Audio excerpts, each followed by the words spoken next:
You just started playing Vermintide 2? Or you just want to upgrade your fighting abilities in Vermintide?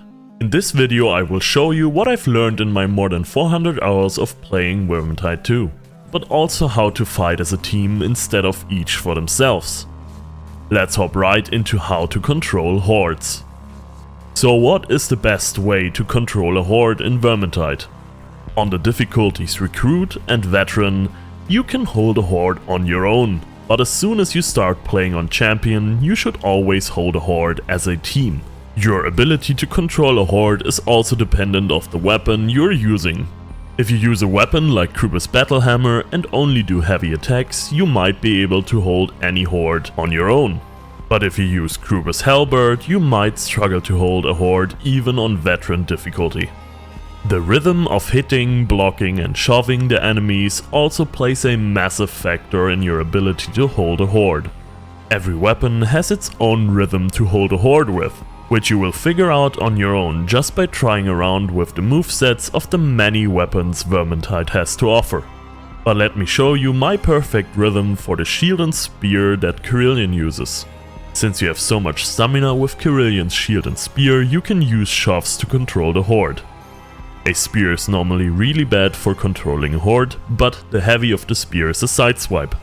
You can spam this sideswipe by doing a heavy, then tapping the block button and doing a heavy again. But you actually only need to do this if there are elites sprinkled throughout the horde. The other combo for horde that only has small rats in it is to do 3 light attacks followed by a shove. But I urge you to test around with the weapons of your choice, so you can hold hordes more effectively. Keep in mind that most sideswipes are the way to go if you want to hold a horde. Nearly all weapons have some sort of a sideswipe to them. But be aware that some weapons are better to control many enemies at once because they can cleave through more than one enemy at a swing. If you want to know how good your weapon cleaves through enemies, you can look into your inventory by clicking the gear symbol next to the equipped weapon. In this menu you will see the strength and the weaknesses of your weapon. But don't write off a weapon just because the stats might not be that good. Try out all weapons and decide after playing with them. Back to controlling a horde. Dodging while controlling a horde will add to your evasiveness and result into being hit way less than if you wouldn't dodge at all. So to bring it all together, to control a horde, use the sideswipes of your weapon, occasionally shove the enemies and dodge to avoid being hit. Also try to have your back facing towards a wall to have less angles the enemies can come from. And one more thing, please don't use bombs to kill hordes. Use them for bosses instead. But now let's talk about all the specials. Specials are the biggest danger while traversing one of the many levels in Vermintide 2. Most specials are able to pull one of the players out of the battle and away from the teammates, so you have to rescue them. I will quickly go over all the specials you might encounter. The gas rat, or globadier, throws a gas bomb to limit the available area you can fight in. When a globadier spawns, you will hear a gas mask sound.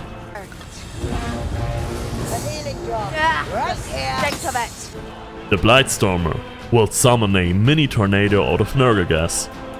When a Blightspawner spawns, you can hear some sort of incoherent rambling before it starts casting the tornado. The Life Leech is very similar to a Blightstormer. The sound of a Life Leech is also rambling, but this time it's in English.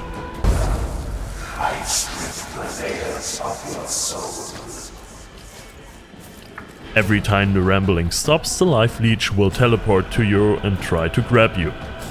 There is a high likelihood that he will teleport behind you, so watch out.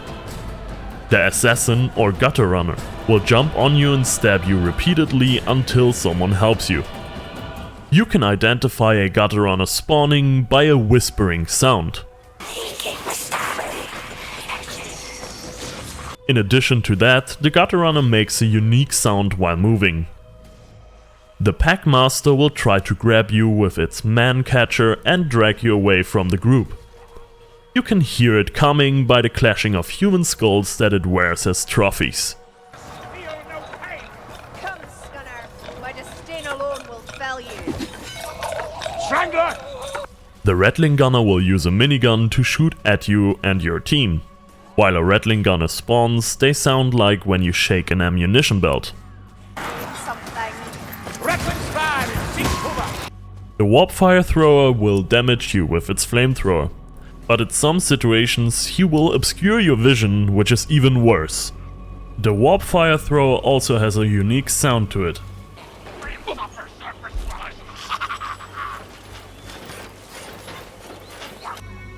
All specials should be dealt with as quickly as possible. One more tip: to assist your team, even if you're not able to kill specials, you should mark them so they become easier to see for everyone. Team play is important. Elites are tougher enemies that are sprinkled all over the map. Elites will pose the most danger when they are in the middle of a horde. Let me go over all the elites you might encounter. The Storm Vermin are the most common elites in the game. You can easily identify them by their weapon.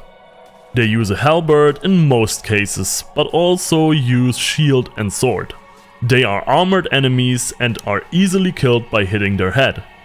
Then there are Plague Monks, which are easily identified by their ragged garments. They will scream while running towards you. Once they start attacking, you can't stagger them easily, so be ready to block and dodge when you see them. Then there are Savages, or Berserkers. You can identify them by their bare upper body. Berserkers will also be hard to stagger once they start attacking, so be ready to block and dodge. They also scream while charging towards you. Now to the big boys. The Mauler is a tall, axe-wielding enemy. They have a lot of HP, but no armor to protect them. They deal a lot of damage, so be wary of being hit. The Chaos Warrior is even a bit taller and wears a full suit of armor. To kill those beasts, hit their head until they collapse. Finally, the Bestigor, a tall, fully armored beastman that will charge you like a feral bull. Be wary of their charge and dodge to avoid being hit. To kill them, simply hit their head as well. If you spot one of the elites, mark them for your team, so everyone can get a better understanding of the situation. And now that we are talking about it, let's move on to team play. No matter on which difficulty you might play, you should always play as a team. Never run away from your teammates or run ahead when your team is still fighting a horde coming from behind. To maximize your chance of victory, you should always stay in close proximity to each other. Be aware of the role you play in the team. Are you a horde clearer, a boss or special slayer, or a supporter? I will talk about the careers and their roles later in the video. As soon as you play on or above the difficulty of champion, you will damage your teammates with long-range weapons. Especially keep this in mind if your weapon deals AoE damage. Bomb barrels also damage your teammates, so be mindful of when to explode them. When encountering a boss, it's important to play your role. If you're a damage dealer, focus on the boss. If you're a horde controller, kill all the small mobs so you keep them from drawing attention from the damage dealer. If you're a supporter, buff your damage dealer and or debuff the boss, and after that focus on the mobs as well. If the damage dealer needs help, assist him to the best of your ability. If you're a tank, you should always try to get the boss's attention and create openings for your damage dealer. One more thing, if one of your teammates is low HP, then let them kill some elites to regenerate temporary health. Of course, not any career can regenerate HP based on the HP of the slain enemy, but if the career of your teammate allows them to regenerate HP in that way, you should always be wary about it and let them kill the elites to regenerate their HP bar. Now that we are talking about specific skills, let's talk about the careers. But which career is the best? The career you pick is not that important, that's why I talk about it so late in the video. The career you choose is all about your preference. Of course, there are some careers that are better than others, but all careers are the piece of a puzzle that has to be solved to frequently win on Legendary or Cataclysm. Characters and careers complement each other so you can win more easily. Be aware of which role your career plays in a team and focus on your tasks if you are not needed elsewhere. Let's quickly go over all the careers. The Waystalker is a special killer with a good boss slaying capability. Her long-range fighting style with ability to replenish the ammunition helps her to stay on top in most situations. Keep your eyes out for specials. The Handmaiden is the anchor of the team. She can revive allies 50% faster than other careers and gives them 20 HP in addition. She also is an attack speed demon, good at slaying hordes. The Shade is a pure damage dealer, but she's also kind of a glass cannon. She can kill a boss on the lower difficulties in one hit. Her focus is to kill bosses and elites before they become a problem.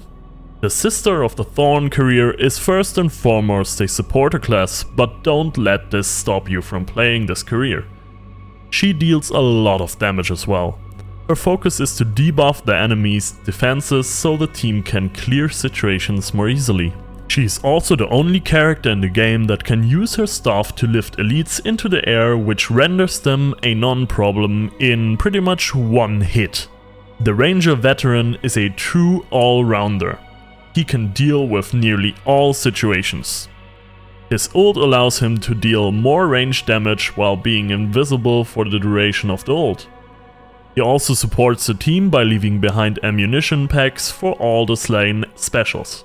The Iron Breaker is the best anchor a team can have.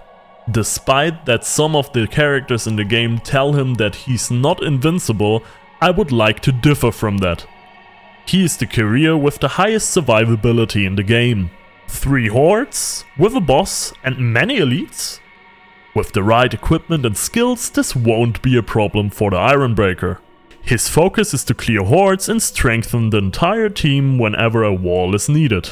The Slayer is an absolute melee beast. He deals immense amounts of damage and is a mixture of horde killer, elite killer and boss killer. His main focus is to kill strong enemies like elites before they become a problem. The Outcast Engineer is the long-range specialist of the game. His main focus is to kill specials, elites and bosses. You could use your minigun ult for hordes, but in most cases this would be a waste of potential. He's also able to pick up 3 grenades at once, so the team will never run out of nades if he shares the grenades with the team. The Mercenary is the best all-rounder in the game. He is a damage dealer, a supporter and a horde killer in one. His focus is to kill elites and use his ult in hard situations to push down enemies and give all team members a boost in temporary health. One of his skills also allows him to revive down team members by using his ult, which is really good for higher difficulties. The Huntsman is a long-range damage dealer. His main focus is to kill bosses, specials and the elites before they even become a problem. The Foot Knight is a damage supporter. His main focus is to stay close to his team and support on all fronts. He has an aura that gives him and his teammates 15% damage reduction. The Grey Knight is an all-rounder. He deals a lot of damage and is an absolute killer of all enemy types. He can even support his team with the boons that you can unlock while a Grail Knight is in your team. The Witch Hunter Captain is a crit master. His ult allows him to have a 100% crit chance for a short time. The ult also pushes down enemies around him. His main focus is to kill bosses, specials and elites before they become a problem. The Bounty Hunter is a long-range damage dealer. His main focus is to kill bosses and specials. The Zealot is a glass cannon which deals more damage the lower his HP is. If he is in your team, don't heal him unless he asks for it. His main focus should be to kill hordes, elites and specials. The Warrior Priest of Sigma is an all-rounder that also supports the team. He's not that good at fighting specials because he only uses melee weapons. His focus are elites and hordes. He can turn himself or a teammate invincible for 5 seconds, so every time someone gets grabbed by a special, the warrior priest should use his ult to negate the damage that the teammate would receive otherwise. The battle wizard is the best horde clearer in the game, depending on the staff she uses. Her ult is a teleport which leaves a flaming trail that ignites enemies, perfect for clearing hordes. The pyromancer is a crit master. The higher her overcharge is, the higher the chance for a critical hit. Her focus is to kill elites, specials and bosses. The Unchained is somewhat of a class cannon, in the sense that she gets stronger the more overcharge she has, but also every time she gets hit, she also generates overcharge. So you are at your most vulnerable state if you want to deal a lot of damage. Her focus is to kill specials, elites and hordes. Sienna will get one more career in the future, but right now that were all the careers the game has to offer. If the video was in any way helpful, please consider subscribing. All the infos I just gave you should help you become a good Vermintide player in no time. I intentionally didn't want to tell you how to play a certain career or which weapons are best. That's for you to figure out. And who knows, with all that you just learned, maybe you will start to carry others pretty soon. I hope you all have a nice day, and I see you next time.